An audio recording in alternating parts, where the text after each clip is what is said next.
लंकापति रावण तीनों लोकों में विजय प्राप्त करने के लिए भ्रमण कर रहा था और ऐसे भ्रमण करते करते वह सुतल लोक पहुंचा, जहां भगवान विष्णु के महाभक्त प्रहलाद जी के पौत्र राजा बलि निवास करते थे। दानवीर राजा बलि वही व्यक्ति थे जिनके उद्धार हेतु भगवान विष्णु ने वामन अवतार धारण किया था और राजा बलि से 3 पग भूमि का दान मांगा था। इसके उपरांत भगवान विष्णु ने एक पग में समस्त आकाश और भूमंडल को नापा था और दूसरे पग में समस्त भूमि को नापा था।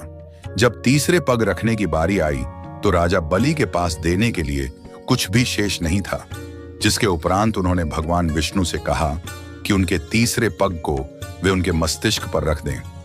इसके पश्चात भगवान विष्णु ने उनके तीसरे पग को राजा बलि के मस्तिष्क पर रखकर उन्हें सुतल लोक भेज दिया और इसी बात से प्रसन्न होकर भगवान विष्णु ने राजा बलि को यह आशीर्वाद दिया था कि अगले मनवंतर में राजा बलि देवराज इंद्र बनकर स्वर्गलोक पर राज करेंगे और तब तक भगवान विष्णु उनके वामन रूप में राजा बलि के महल की रक्षा करेंगे। जब यह बात रावण को पता चली तो उसने राजा बलि से यह प्रस्ताव किया कि वह भगवान विष्णु को परास्त करके उनके बंधन से उसे मुक्त करेगा।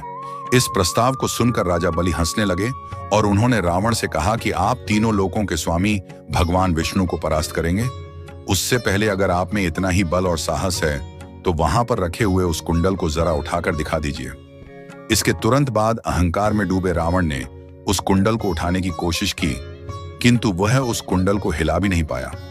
तब उसने अपनी सारी शक्ति लगाकर उस कुंडल को उठाने की कोशिश की, लेकिन फिर भी वह कुंडल हिला भी नहीं।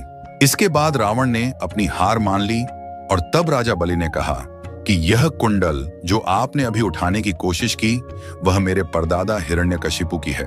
और अब आप जरा सोचिए कि आप मेरे परदादा के कुंडल को उठाकर नहीं दिखा पाए और आप मुझे बता रहे हैं कि आप मेरे परदादा को परास्त करके उन्हें मुक्ति प्रदान करने वाले भगवान विष्णु को परास्त कर देंगे।